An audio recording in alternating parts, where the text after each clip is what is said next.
नमस्कार, द डिबेटमा स्वागत छ। म राजीव खत्री। वामदेव गौतम 2074 सालमा सम्पन्न प्रतिनिधि सभा निर्वाचनमा बर्दिया 1 मा नेपाली काङ्ग्रेसका सञ्जय कुमार गौतमसँग पराजित भएका थिए। प्रतिनिधि सभा निर्वाचनमा हारेका उनमा प्रधानमन्त्री तथा मन्त्री बन्ने रहर भने कहिले मरेन।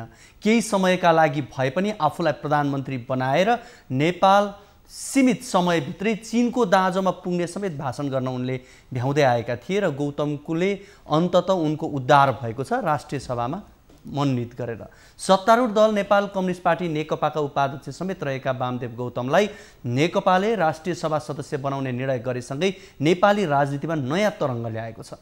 हुन त गौतमलाई गत 18 फागुनमा बसेको सचिवालय बैठकले नै राष्ट्रिय सभा सदस्यमा मनोनित गर्ने निर्णय गरेको थियो।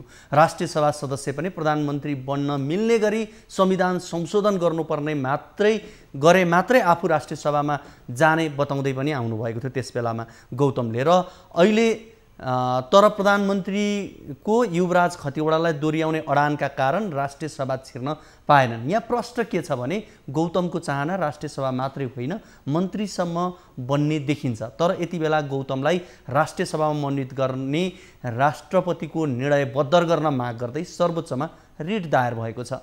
आज हामी यसै सन्दर्भमा रहेर डिबेट गर्दैछौँ।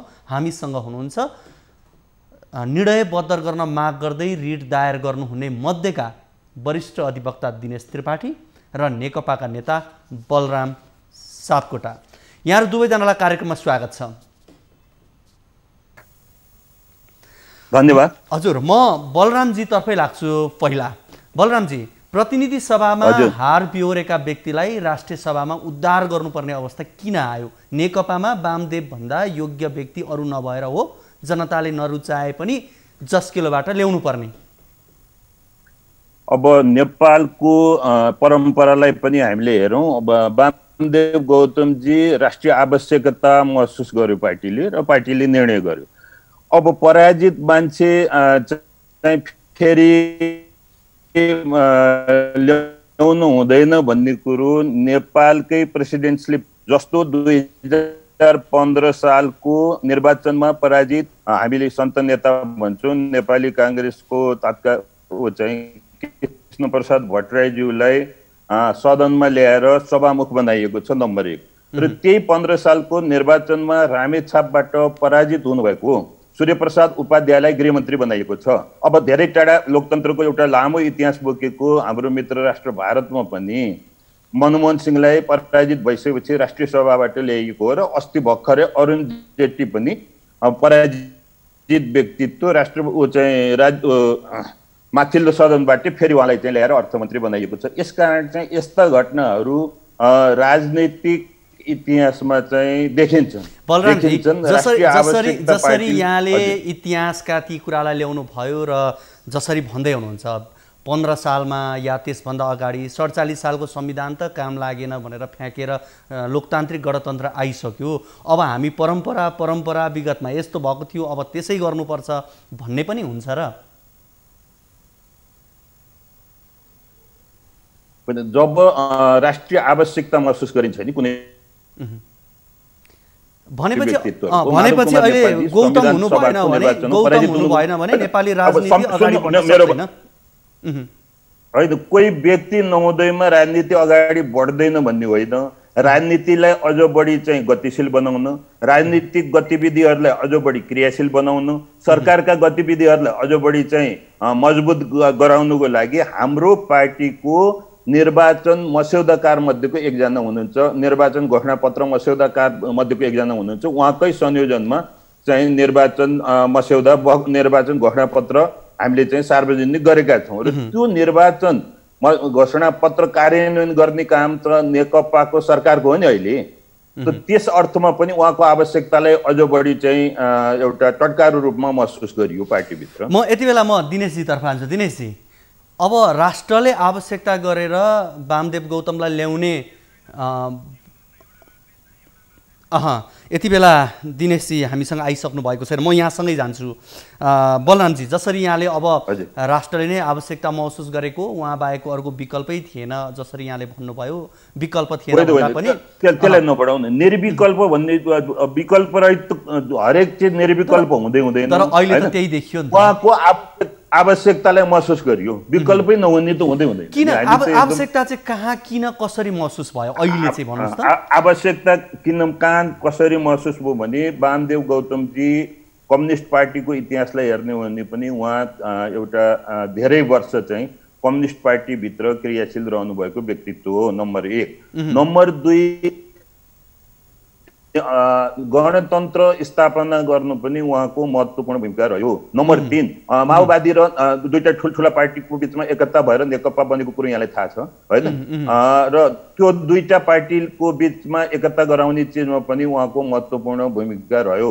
त यी सबै देशको राजनीतिक केन्द्रबिन्दुमा होइन, देशको राजनीतिको केन्द्रबिन्दुमा रहनुभएको वामदेव गौतमको अहिले पार्टीले आवश्यकतालाई महसुस गर्यो। त्यसो भए अब यत्रो जनमत जनताले उहाँलाई तपाईँ यो कार्यकाल चाहिँ नबस्नुहोस् भनेर भनिसकिसकेपछि अब यो जनमतको त कदरै भएन नि, किन निर्वाचन गर्ने? त्यसो भए अब यसरी नै विगतमा काम गरेको आधारमा निर्णय लिदिने, पार्टीले निर्णय लिदिने, यहाँहरूले बसेर 2-4 जना बसेर छलफल गरेर ल फलानालाई ल्याउँ भन्दै भइहाल्यो नि, किन यत्रो निर्वाचन गर्नु पर्यो? यसलाई त्यो ढङ्गले नि लोकतान्त्रिक ढङ्गले नै उहाँ आउनुभएको छ होइन। लोकतान्त्रिक ढङ्गले भनेको निर्वाचन पछाडि 5 वर्ष सपक्क बस्छु कुनै राजनीतिक मान्छे बस्दैन नि। जस्तो चाहिँ अर्को कुन उसबाट राजनीतिक ढङ्गले क्रियाशील हुने भन्ने चिज चाहिँ त्यो राजनीतिक व्यक्तित्वको एउटा चाहिँ त्यो कर्म हो। उहाँ राजनीतिक कर्म गरिराख्नु भएको मान्छे होइन। राजनीतिक कर्मी चाहिँ सपक्क चुप्प लाएर एकै ठाउँमा चाहिँ बस्न सक्ने स्थिति हुँदैन। उहाँ गतिशील हुनुहुन्छ, उहाँ ऊर्जाशील हुनुहुन्छ। म त्यस अर्थमा पनि मैले यहाँलाई सोध्न खोजेको नि, यहाँले लोकतान्त्रिक तरिकाले नै आउनु भएको भने, लोकतान्त्रिक भनेको एउटा जनमतले त उहाँलाई नआउनु भनिसक्यो। त्यसपछि उहाँलाई फेरि जसकेलाबाटले अहिले पनि तपाईँ त अब मास मिडिया हेर्नुहुन्छ होला, तपाईँ अहिले सामाजिक सञ्जाल दुनियाँ कुरा यहाँले हेर्नुहुन्छ, आम जनताले उहाँ आएको रुचाएकै छैनन् भनेपछि कसरी लोकतान्त्रिक पद्धतिबाट उहाँ आउनुभयो भन्ने? अब उहाँ लोकतान्त्रिक पद्धतिबाट कसरी आउनुभयो भने नेकपाको 2/3 चाहिँ जुन जनमत प्राप्त भयो त्यसबाट बनेको सरकारले सम्माननीय राष्ट्रपतिज्यू समक्ष सिफारिस गरेर उहाँको विज्ञताको आवश्यकता भयो भन्ने कुरो चाहिँ सरकारले महसुस गरेर चाहिँ अनि त्यही एउटा चाहिँ संवैधानिक बाटोबाटै उहाँको इन्ट्रान्स भएको हो नि, उहाँको प्रवेश संवैधानिक बाटोबाटै भएको छ। त्यसो यसो भन्दा पनि हुन्छ होला नि त, नेपाली जनताले जिताएको 2/3 सरकार जसले संविधानमा टेकेर विभिन्न किसिमका नियम कानुन बनाउँछ, त्यसमा विभिन्न छिद्राहरू यसरी छोडिदियो, त्यो छिद्राबाट कुन बाटो कताबाट छिराउने भन्ने कुरा खोजेर उहाँलाई छिराइयो भन्यो भने होइन। होइन, संविधान एकदम चाहिँ 100% कहीँ पनि ठिक हुँदैन। त्यस कारण पनि संविधानको संशोधनको आवश्यकता हुन्छ। संविधान एउटा चाहिँ डाइनामिक गतिशील डकुमेन्ट हो होइन। देशको परिवेश अनुसार परिस्थिति अनुसार त्यो पनि निर्विकल्प चाहिँ संविधान हुँदैन। संविधानले छिद्र पनि छोडेको छैन। यो सन्दर्भमा संविधानले छिद्र छोडेर नेपाल सरकारले आफ्नो पार्टीको कार्यकर्ता त्यसरी घुसायो भन्ने यहाँको आशय हो नि, त्यो पनि गलत हो। संविधानले होइन राष्ट्रिय सभा दुईटा हाम्रो उसमा सङ्घीय सदनलाई दुईटा कम्पोनेन्टको उसमा परिकल्पना गरेको छ। एउटा चाहिँ हाउस अफ रिप्रेजेन्टेटिभ हो, प्रतिनिधि सभा, अर्को चाहिँ नेसनल एसेम्ब्ली अथवा हामी राष्ट्रिय सभा भन्छौँ होइन। राष्ट्रिय सभा र ऊ चाहिँ हाम्रो सङ्घीय संसदको दुईटा कम्पोनेन्ट हुन्। त यो कम्पोनेन्टभित्र भएको मानिसहरू ऊ चाहिँ कसरी चाहिँ हुन्छ त यसको निर्वाचन क्षेत्र एउटा चाहिँ त्यो विभिन्न प्रदेशबाट होइन विभिन्न क्याटेगोरीका मानिसहरू चाहिँ निर्वाचित भएर आउने। अर्को चाहिँ के हो त भन्दाखेरि सम्माननीय राष्ट्रपतिले नेपाल सरकारको सिफारिसमा चाहिँ मनोनयन गर्ने। उहाँ दोस्रो कन्स्टिट्युएन्सीबाट चाहिँ आउनुभएको छ वामदेवजी। अब खैर यहाँले जसरी यसलाई भन्नुहोस्, जुन बाटोबाट जसरी आउनु भए पनि नरुचाएको त सत्य नै हो अहिले, र निर्वाचनमा उहाँलाई नरुचाएकै पनि देखियो। अब यति भन्दै गरेर म एउटा कुरा चाहिँ यहाँलाई सोध्छु क्या, भोलि फेरि निर्वाचनमा जानुपर्छ, अनुमोदित भएर आउनुपर्छ भन्ने डर चाहिँ यहाँहरूलाई कहीँ कतै अलिकति लाग्दैन? हामी एकदम फुल्ली कन्फिडेन्ट छौँ। वी आर भेरी कन्फिडेन्ट के चिजमा भन्दाखेरि हामी जनताप्रति उत्तरदायित्व छौँ, जनताका बीचमा जान्छौँ, जनताबाट फेरि अनुमोदित भएर आउँछौँ र यो चिज पनि जनताले क्वेसन गर्यो भने हामीसँग चाहिँ आन्सर दिने ठाउँ छ। वामदेवजीलाई किन चाहिँ ल्याइयो त भन्नासाथ 1 number 2 number 3 number 4 number 5 number यी कारणले वामदेवजीलाई हामीले ल्याउनु पर्यो भन्ने यथेष्ट चाहिँ तर्क यथेष्ट तथ्यहरू हामी चाहिँ प्रस्तुत गरेर जनताबाट अनुमोदित हुन्छ। यसको कुनै भ्रम नै छैन। तर तपाईँहरूले दिएको तर्कलाई, तपाईँहरूले सारेको प्रमाणलाई अहिले त जनताले पत्याएका छैनन् नि, होइन र? अब यहाँलाई त्यस्तो लाग्छ होइन? सामाजिक सञ्जालमा दुईटै किसिमको एउटा सकारात्मक म एउटा व्यक्तिगत कुरा भन्दा आम जनताले भनेका कुरा नै म यहाँलाई राख्दैछु। यहाँले सामाजिक सञ्जालदेखि लिएर सडक सबै हेर्नुहुन्छ होला यहाँले, होइन? जसरी कुरा आइरहेका छन्। मैले पनि यो देशमा राजनीतिक गतिविधिमा क्रियाशील भएको, राजनीतिक पार्टीको नेता बनेको, म विद्यार्थी कालदेखि नै चाहिँ विद्यार्थीको पनि नेता, त्यसपछि म त्यसमा कुनै शङ्का छैन, त्यसमा कुनै शङ्का छैन। मैले पनि अब्जर्भेसन गरिराखेको छु जनमत के छ र यहाँले भनेको जस्तो टोटली चाहिँ बहिष्कृत गरेका छन् भन्ने हिसाबले जसरी आउनुभएको छ नि, यो सरासर झुट हो।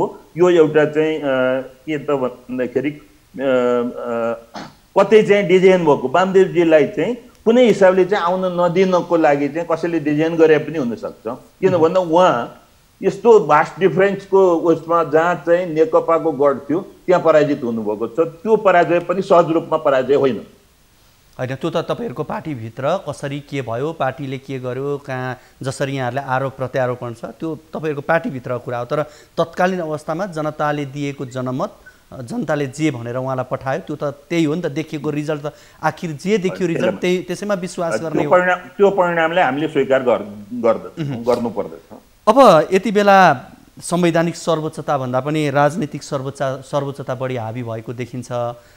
यहाँले जसरी अहिले देखिन्छ एकातर्फ विभिन्न नियम कानुनहरूको धज्जी उडायो भनेर आम जनताले आरोप लगाइरहेका छन्। अर्कोतर्फ हेर्ने हो भने प्राधिकरणका कुरा पनि यतिखेरै नेकपाभित्र जोडिरहेको छ, जसलाई कुलमान घिसिन ल्याउनुपर्छ भन्ने एउटा जनमत छ। अर्कोतर्फ वामदेवलाई त्यहीँनिर जोडेको देखिन्छ। यी सबै कुरा हेर्दा पार्टी दिनानुदिन जुन हिजोको दिनमा आम जनताले अपेक्षा गरेका थिए त्यसबाट चाहिँ अब घट्दै गएको भन्ने यहाँलाई लाग्छ? अब हाम्रो ह्युमन सेन्टिमेन्ट चाहिँ कस्तो हुन्छ भन्दा हाम्रा इच्छाहरू आकाङ्क्षाहरू असीमित हुन्छ र त्यो असीमित इच्छा आकाङ्क्षालाई सीमित साधन र स्रोतले हामीले चाहिँ परिपूर्ति गर्नुपर्दछ। र अब कुनै यस्तो चाहिँ जादुको छडी त होइन, होइन? सर्लक्क चाहिँ त्यो छडी देखाइदिन साथ चाहिँ हामीले सबै चिज गर्न सक्ने। तर हामीले अथवा सरकारले भन्नुहोस्, हाम्रो पार्टीले भन्नुहोस्, जनतासँग एक खुट्टा एउटा पद हाम्रो चाहिँ जनतासँग हुने, अर्को चाहिँ पद चाहिँ कता चाहिँ हाम्रो चाहिँ अर्को पाइलो चाहिँ जनतालाई कता लैजाने भन्ने चिजमा एकदम हामी स्पष्ट छौँ, हाम्रो पार्टी स्पष्ट छ। त्यसकारण त्यही बाटोमा चाहिँ हामी अगाडि बढ्छौँ। हुन्छ, यहाँसँग फेरि हामी कुराकानी गर्नेछौँ। कार्यक्रममा यति बेला भने एउटा छोटो ब्रेकको बेला भएको छ।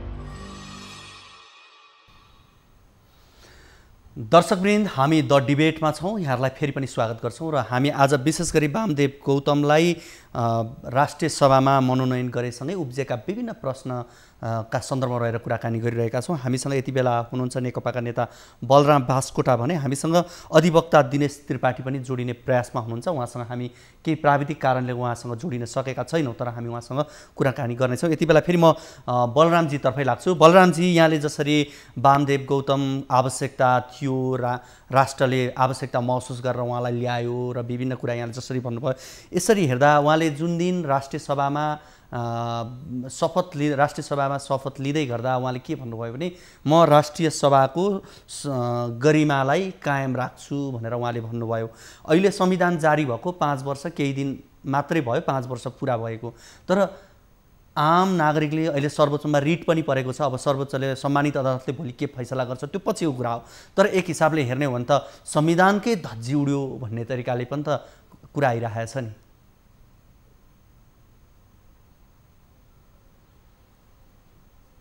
अभिव्यक्त गर्ने स्वतन्त्रता हाम्रो संविधानले दिएको छ र त्यही अनुसार चाहिँ विभिन्न अभिव्यक्तिहरू विभिन्न कोणबाट चाहिँ आउनु यसलाई हामीले अस्वाभाविक मान्दैनौँ। यही नै लोकतन्त्रको गहना हो। हैन।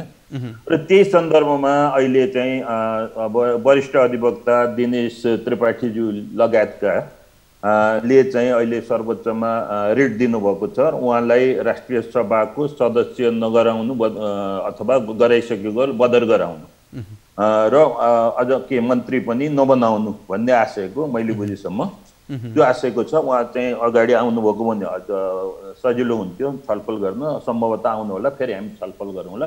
यो पनि हाम्रो संविधानले दिएको अधिकारलाई उहाँले चाहिँ प्रयोग गर्नुभएको छ, त्यसलाई स्वागत योग्य मान्नु पर्दछ। तर हैन, रिट दिँदा हामी नागरिक पनि जिम्मेवार हौँ भन्ने कुरोलाई वरिष्ठ अधिवक्ताज्यूहरूले अझ चाहिँ मनन गरिदिनु भएको भए, हृदयङ्गम गरिदिनु भएको भने, त्यसलाई अलिकता चाहिँ ठन्डा दिमागले सोचिदिनु भएको भने यो रिटको आवश्यकता पर्दैन थियो जस्तो मलाई लाग्दछ।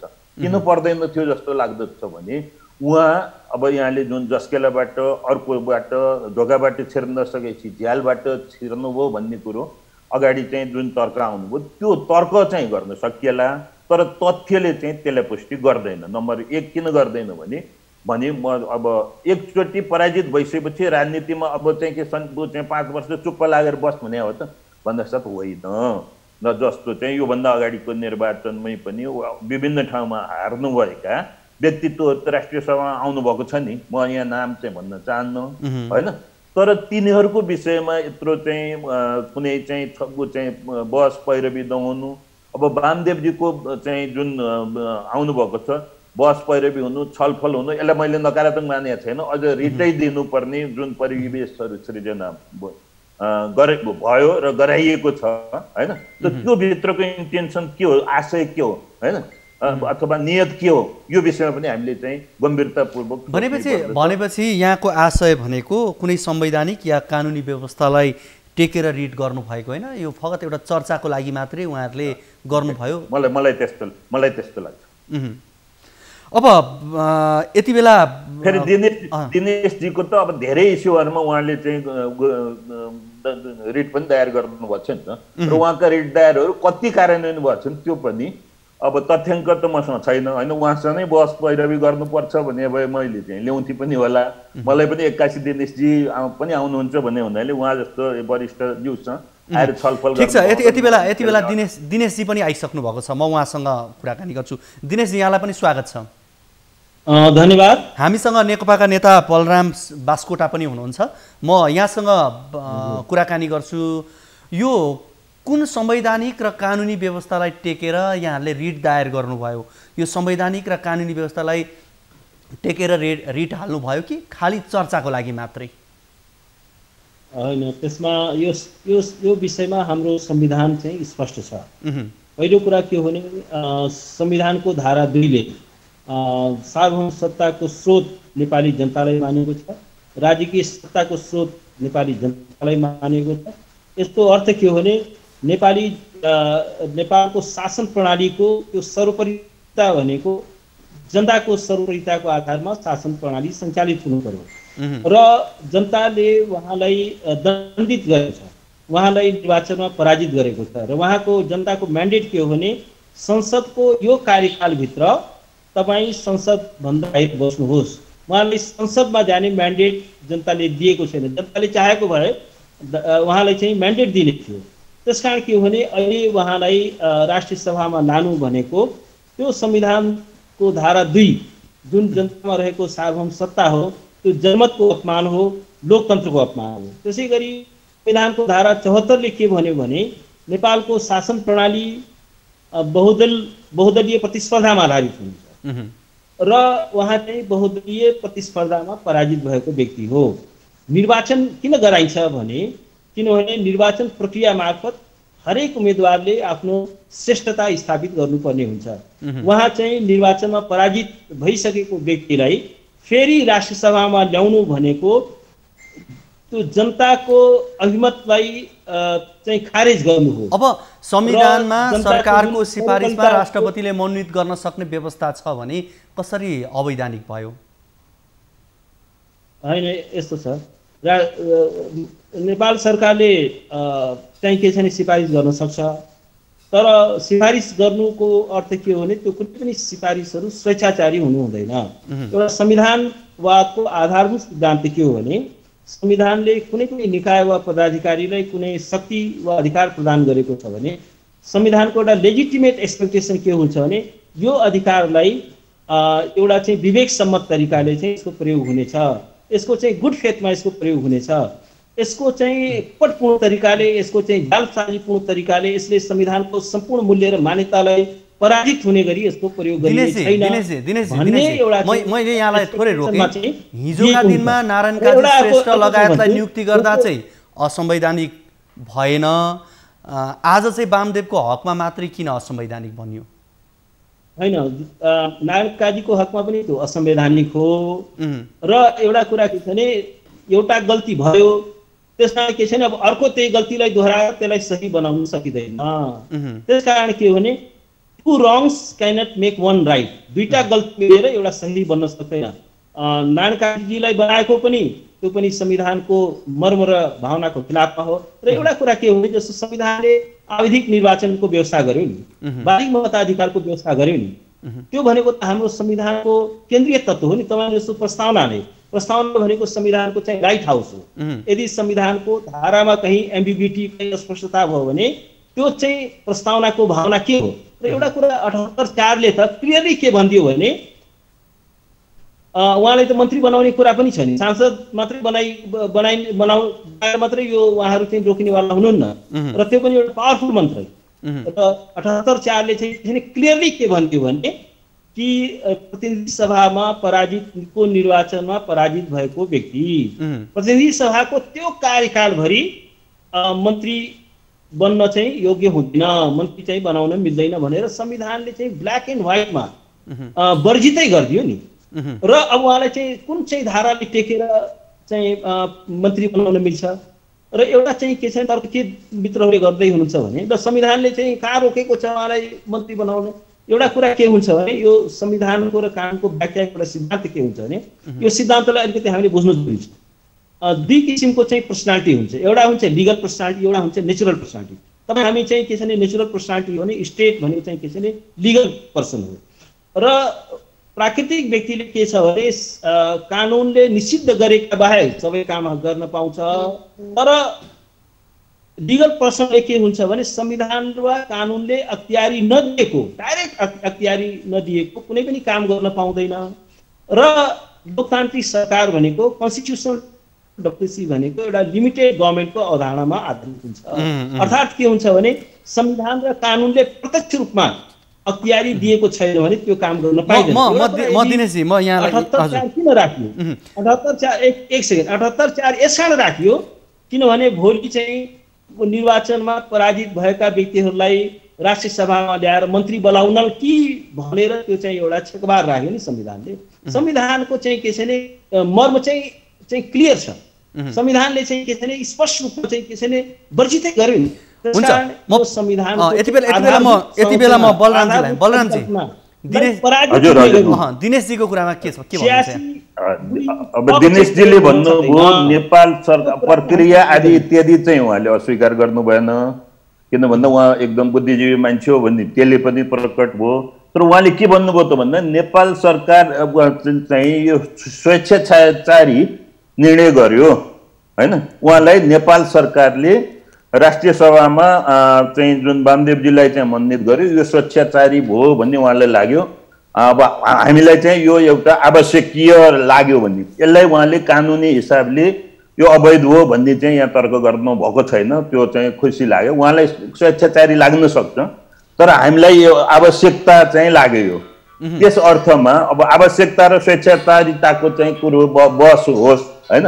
हामीलाई आवश्यकता महसुस भयो, हाम्रो पार्टीले आवश्यकता महसुस गर्यो, नेपाल सरकारले आवश्यकता महसुस गर्यो, वामदेवजीलाई लिइयो। र उहाँले के भन्नुभयो त भन्दा फेरि नारायण काजीलाई ल्याउनु पनि अथवा नारायण काजीसँग नै त्यो बेलामा चाहिँ जुन चाहिँ साथीहरू पराजित भएको थिए हैन, अरू पनि पराजितहरू आउनुभएको छ, त्यो पनि गल्ती हो भनेर चाहिँ भन्नुभयो। एकचोटि कुनै चुनाव हारिसके पछाडि अर्को चुनावमा ऊ प्रतिस्पर्धा गर्नै नपाउने त। ल नारायण काजीजी प्रतिनिधि सभाको उसमा चाहिँ निर्वाचनमा पराजित हुनुभयो गोर्खाबाट, त्यसपछि यो दोस्रो प्रक्रियाको निर्वाचन नै हो यो हैन। राष्ट्रिय सभामा निर्वाचित सांसद हुन चाहिँ ब्लकेट गर्न पाइन्छ, कुनै संविधानले त्यो भनेको छैन। अनि त्यसै गरी पराजित मान्छे त्यहाँ अर्को चुनाव लड्नै नपाउने, एकचोटि प्रतिनिधि सभामा भएपछि 5 वर्ष अरू कुनै चुनाव लड्न नपाउने भनेर हाम्रो संविधानले त्यस्तो चाहिँ प्रतिबन्ध अथवा त्यो ब्लकेट गरेका छैन। अब अर्को चाहिँ जस्तो अब योभन्दा अगाडिका उसमा चाहिँ रिट पनि गएन हैन।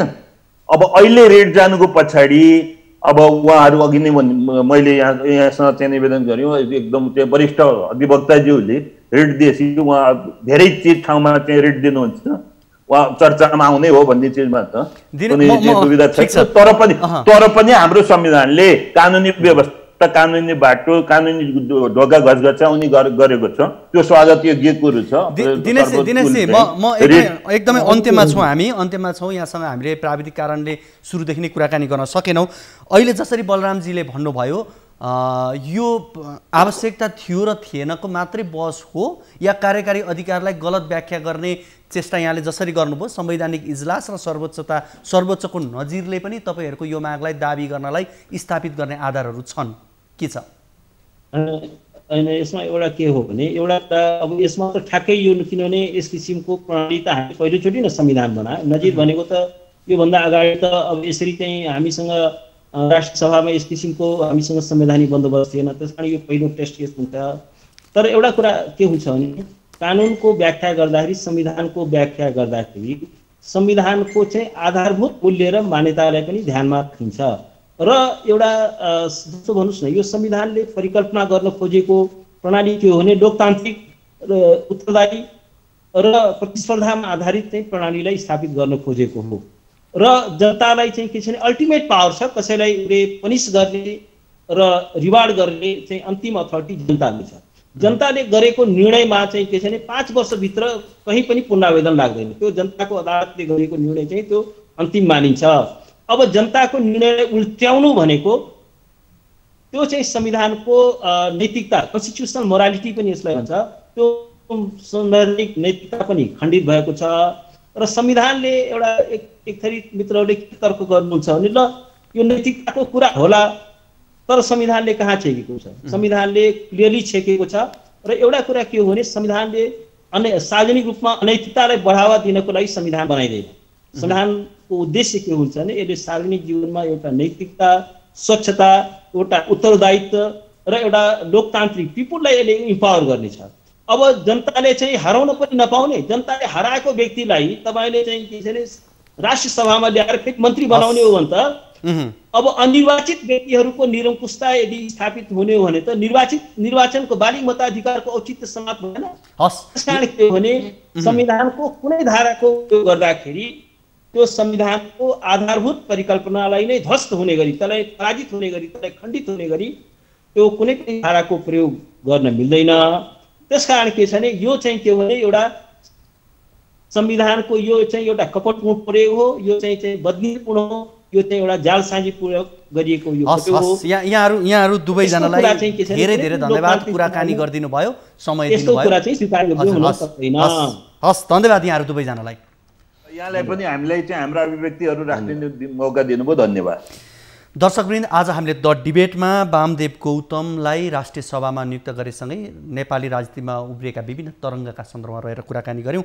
हामीसँग हुनुहुन्थ्यो नेकपाका नेता बलराम बास्कोटा र वरिष्ठ अधिवक्ता दिनेश त्रिपाठी। आजको कार्यक्रमको निर्धारित समय सकिसकेको छ। हवस् त, नमस्ते।